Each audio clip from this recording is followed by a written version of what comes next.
Salut les fans d'apiculture, j'espère que tu vas bien, c'est Mathieu, je suis ravi de te faire cette nouvelle vidéo aujourd'hui, des amusettes du mercredi.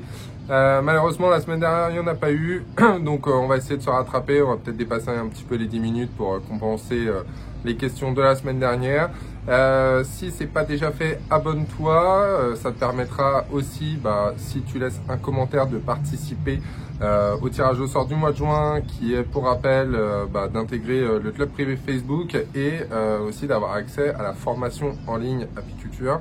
Donc voilà, abonne-toi, laisse un commentaire, surtout active la petite cloche juste à côté de s'abonner pour être averti des prochaines vidéos qui vont sortir.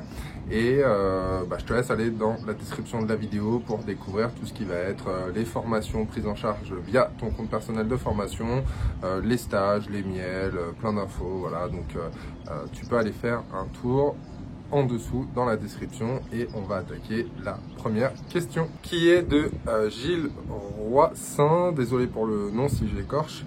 Combien de temps ça prend par cadre, car avec la version cocotte et double filtre on peut mettre 9 cadres, on peut pas mettre 9 cadres d'un coup. Donc ça c'est concernant la vidéo sur les ruches varées où je fais l'extraction. Combien de temps ça prend?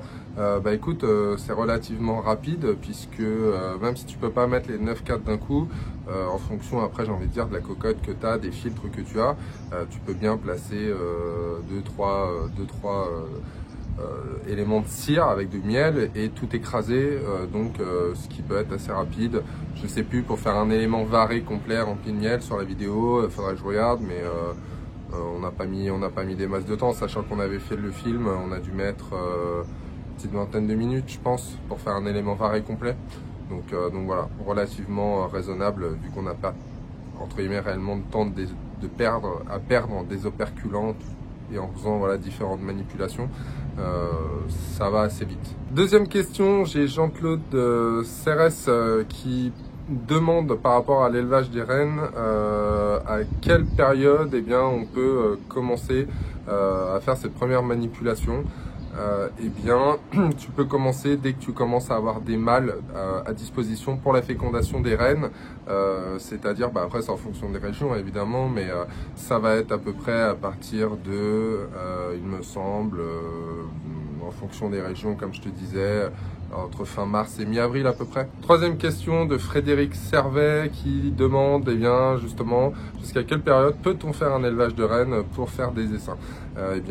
Question inverse, jusqu'à ce qu'on ait des mâles.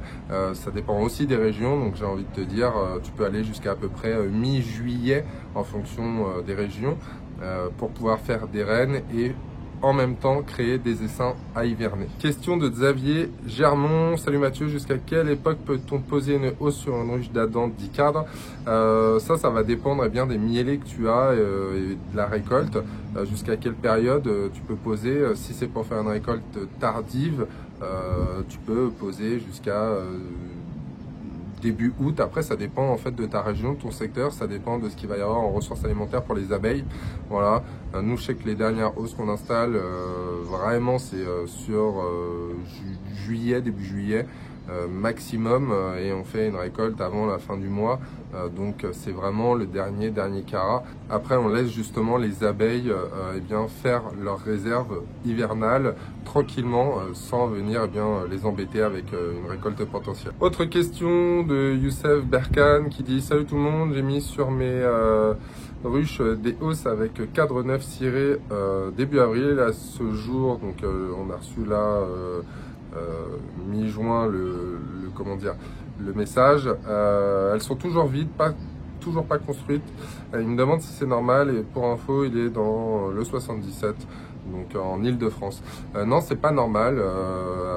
Je sais pas si tu as vu la vidéo avec Arnaud sur lequel il coupe les cires, et à peu près une semaine après elles ont commencé à bâtir justement. Il a juste laissé une amorce de alors moi j'avais coupé, j'ai laissé une amorce de 1 cm, Arnaud lui il avait laissé un petit peu plus, mais des amorces, et elles sont montées. Si c'est une cire de mauvaise qualité, même si c'est acheté potentiellement, j'ai envie de te dire, chez un grand fabricant français ou étranger, c'est pas forcément signe de qualité, gage de qualité. supprime-les, fais des amorces et je pense que ça pourra repartir là avant la fin de la saison. Je fais une petite pause aussi pour tous vous remercier des nombreux messages que vous nous laissez, des commentaires. Vous êtes de plus en plus nombreux encore à vous abonner, donc ça fait plaisir. On essaye de répondre un maximum à vos questions.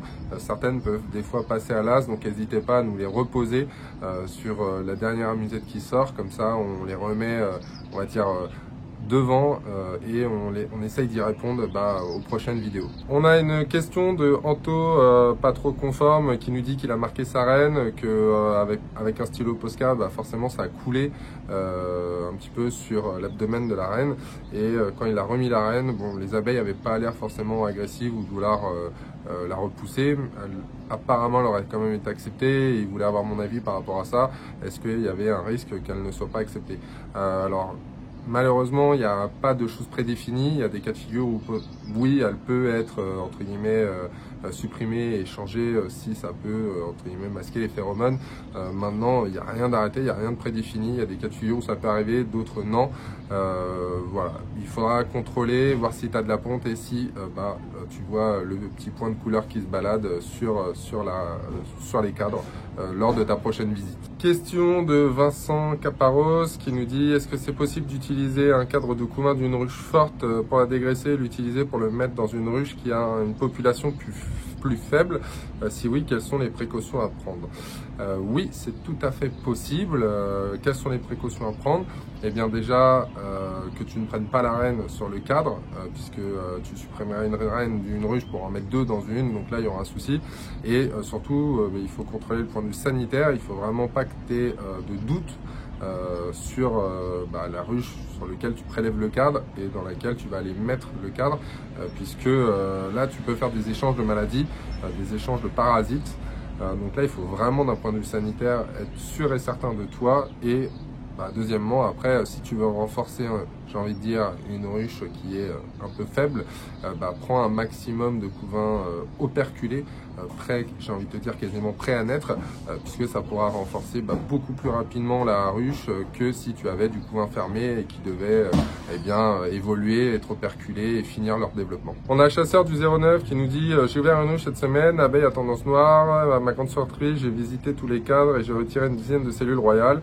Ok, lorsque je l'ai ouverte, elle était pleine de substances blanches épaisses, mais ni larves ni nymphes à l'intérieur, juste remplie de cette substance. Est-ce normal? Peux-tu me renseigner sur cela? Alors oui, normalement, si je me trompe pas, ça devrait être de la gelée royale. Maintenant, si tu n'as pas de larves, est-ce qu'il y avait eu un souci, les abeilles l'ont viré, ou est-ce que tu ne l'as pas vu?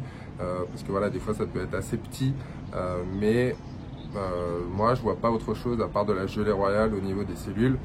Donc voilà, après j'y suis pas, j'ai pas de photos non plus, tu m'as pas transmis de photos, donc supposition, en tout cas pour moi par rapport à ça, ça ressemble à de la gelée royale. Question de Mathieu Puig qui nous demande: jusqu'à quand peut-on dégraisser des colonies fortes sur 7-8 cadres pour créer un essaim sans trop impacter la récolte de miel? Alors, ça va dépendre de ta colonie et ça va dépendre de ce que tu vas avoir en ressources alimentaires. Si tu as des fortes mielées type tilleul, châtaignier, voilà, des choses qui peuvent arriver un peu plus tard en saison, ou des fois du tournesol, ou enfin voilà. Après, ça dépend des essences que tu vas avoir et des ressources mellifères que tu auras autour de tes ruches, mais tu peux, entre guillemets, réduire le nombre de cadres assez régulièrement si tu retires un cadre de temps en temps. Après, ça dépend du nombre de ruches que tu vas avoir aussi.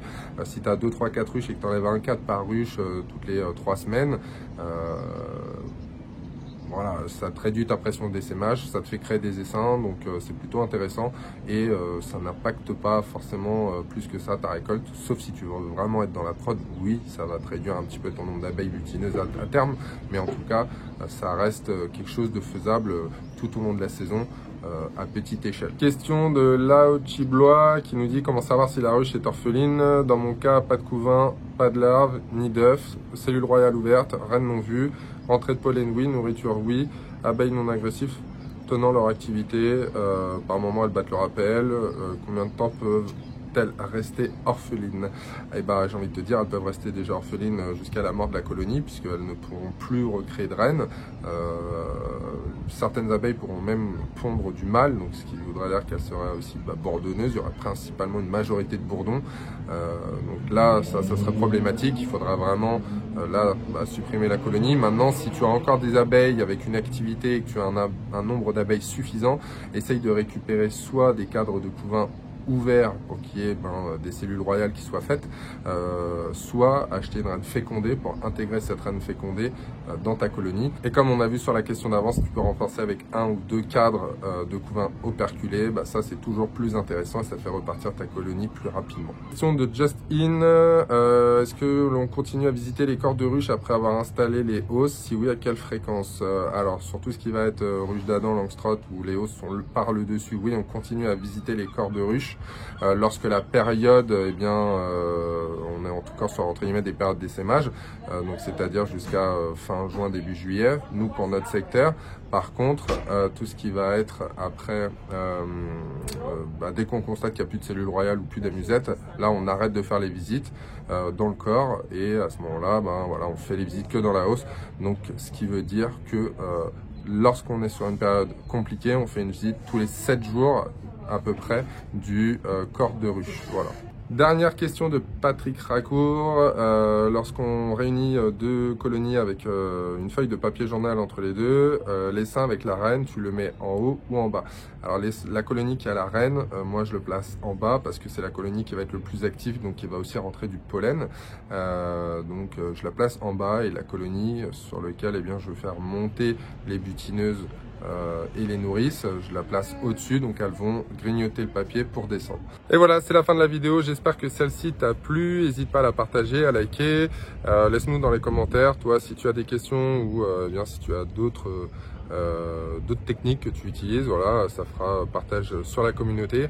Si tu laisses un commentaire, évidemment, ça comptera pour le tirage au sort à venir. Quant à moi, je te dis à bientôt sur une prochaine vidéo. Ciao, ciao.